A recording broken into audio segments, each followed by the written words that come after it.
I told you boys to pick up your clothes, and who left the wet towel on the bed? Swear to God, sometimes I feel like just going on strike. What would you all do if I went on strike, huh? What would you do? I'm talking to you!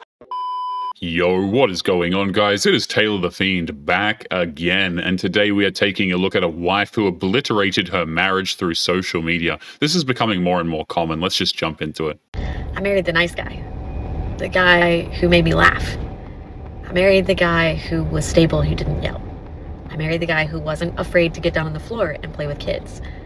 I married the guy who laughed really loudly, who didn't seem to care if anybody was watching. I married the guy who was soft with me, who listened to me on the phone for hours. I married the nice guy. Women. She married a good man, a man who legitimately loved her and the kids, and you can tell that she married him out of convenience and desperation. There was no respect in that marriage, and you can just tell from that statement alone that the marriage was one-sided. She's separated from him now, and she's probably about to get a divorce.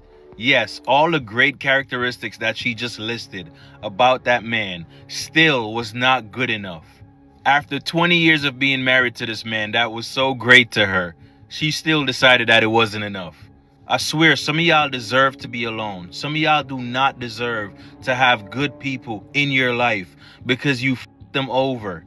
And her dumb reason for separating from this man is because she was also doing for him and basically got tired of doing it. That's all that it was. Like, seriously, what more could that man have done for you? You just sound like a very ungrateful person.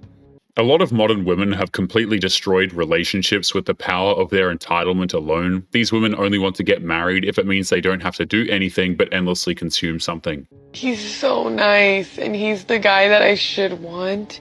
But it's like, I need a little bit of like a, you're going to send me to the psych ward, and it's just not giving that.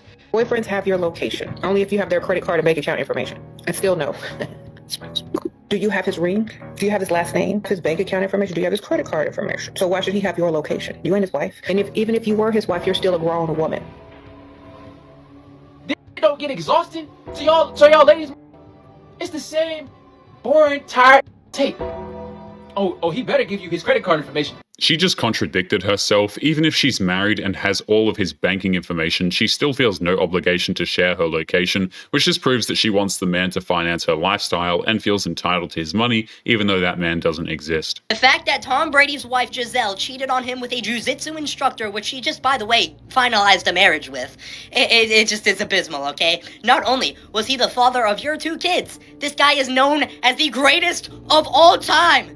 What else does he need to do? Have you seen the guy? He looks like he's not even real. He is so beautiful, and he has 7 rings. He gave you a ring. The guy made 10 Super Bowls. He played 23 seasons in the NFL. The guy was a 5-time Super Bowl MVP, 3-time MVP in the regular season. Women like that don't want the best men. They want a man who's better than the best. There's always an excuse so they can justify their divorces, even though at the end of the day, there is no justification. He has 83,000 passing yards. He owns every record in the NFL as a quarterback. This guy owns every statistic known to man that he could even accomplish. He's a 15-time Pro Bowler. What else does this dude need to do? If you're telling me that Tom Brady couldn't keep a stable, happy marriage, then what am I going to get? How am I gonna ever have a stable marriage and live happily ever after? It's a myth at this point, I'm sorry. But if Tom Brady got cheated on, what? How am I supposed to get any love? When you have guys like that who are with wives that are disloyal, it really is no surprise that average men just take one look at that and just wash their hands clean of the idea of marriage, right? There's really no point when women like that will destroy you for their own happiness anyway. I just want to let you know, I don't ever want this to be a safe space where a man can feel like he can open up to me. Die, literally. Well, wasn't that just elegant? And sadly, there are quite a few individuals out there, both women as well as some men, that really do believe that men's mental health is something that is completely acceptable to be joked about, made light of, and in many cases completely dismissed out of hand, and that making statements like this is perfectly acceptable. There is a reason why men don't want to talk about their mental health, and this is one of the biggest reasons. If a man does open up about his problems, he is met with mockery and straight up scorn, and that mockery and all that is straight up celebrated sometimes. It's just messed up. The reason being is that there are some out there that genuinely believe that since men have held most of the power and authority in the world throughout history, that they cannot face any kind of prejudice, discrimination, or sexism based on that historical fact. Now, let me ask all of you out there, how much sense does that make, that a person cannot face discrimination or prejudice based on a characteristic that they cannot control? And ironically, some of those individuals will actually call themselves feminists. Yet, if the exact same video was made about women, that would absolutely be chaotic, wouldn't it? So, exactly how much sense does it make for some individuals to hold these types of opinions? What's sad about the whole thing is how these feminists who showed nothing but contempt for men also claim that they are peaceful, loving, and tolerant, despite the fact that when they talk about men, they're quite literally doing the exact opposite. The gentleman tradition of a man holding a door open for a woman was created during a very misogynistic time and is actually a very misogynistic tradition. It was created and is symbolic of the fact that women were not able to step into certain rooms without a man leading the way. And it is also symbolic of the fact that when a couple entered the room, it was through a man opening the door first, meaning the man had to grant the woman permission. I'm 100% convinced these women don't know what the hell they want. At one end, you'll say that chivalry is dead. There's no more mannerable men. Nobody's being courteous. Then on the other end, you have women like this saying that chivalry and holding the door open for a woman is misogynistic. Y'all are making problems out of things that should never be problems. Ever. You want men to be rude to you? I don't understand. It doesn't make sense. When you start getting angry when it comes to men opening doors, then you have to admit that you live an incredibly privileged lifestyle and you have no right to complain about anything. It truly is absurd how much energy these women put into the door argument. Ugh, women are so dumb. Some women, not all, are so dumb. Well, let me not call anybody dumb because that's not nice. Let me say some of their ideas and thought process is dumb. Okay, because I am in my bed, laying in the dark, comfortable, rubbing my feet together, and I am scrolling through TikTok, meddling, and I run across a video that leads me down a rabbit hole of a collective of women that believe that women should start women's only communities. Women have plenty of women-only communities. They have clubs, they have social circles, gyms, government programs, schools, and all sorts of other communities. They have tons of communities that men aren't allowed to have, and yet they still complain. And one particular woman said, yeah, all of the wealthy women, I don't know why y'all haven't done this yet. Y'all can take your money and fund the community. And then all of the women who like to build and like to work with animals and they like to grow stuff, y'all can do that. And for all of the stuff that we don't want to do, we can hire a man to come in and do the work that we can't or don't want to do because, ooh, sanitation, who wants to bother with that?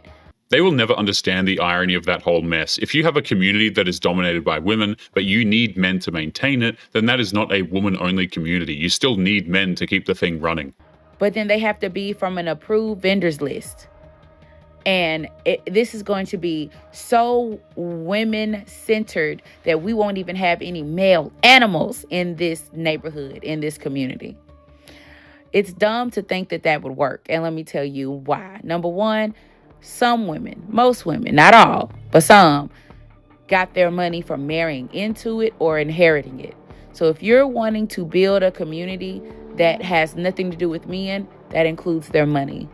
The funny thing is, if a woman wants to have a women-only community, they're generally going to somehow expect a man to fund it, build it, and maintain it. Their delusion is so strong that they want everything but don't want to provide anything in exchange for it. So that's gone. You have no money, no real money anyway.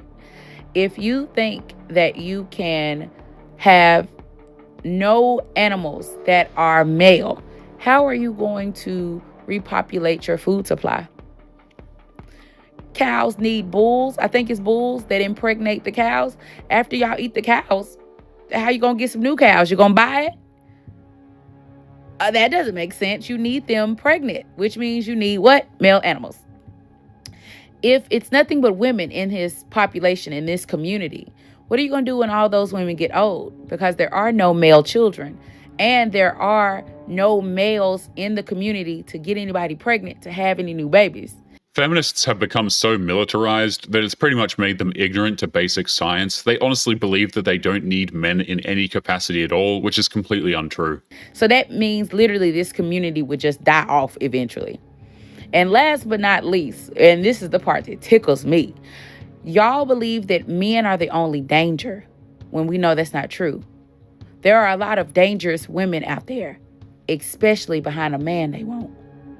Right? We have watched women unalive other women because she with my man or she with the man I like. Modern women oftentimes justify their violence by saying that regardless of how violent a woman gets, men are more violent and that's what's more important. And even if there was an act of violence in a woman's only community, it would still somehow be men's fault regardless. So what do y'all think is going to happen when this community of women that have not seen a man in God knows how long has one of those vendor-approved contractors come in to do the work you don't want to do? Oh, baby, they are going to be fighting over that one peen. And somebody's going to get jealous that he picked her instead of them. And that woman is going to be the danger that you need to be protected from. Right? Right. That's the exact reason why these female-only utopias will never work. They will always need men, and if men were to show up, he'll either be harassed as either problematic or as a piece of meat. The mere idea would never work in any capacity. Make sure you click on one of the videos on screen now to watch more if you liked today's video. Don't forget to take care of yourself, and I will see you in the next one. Peace.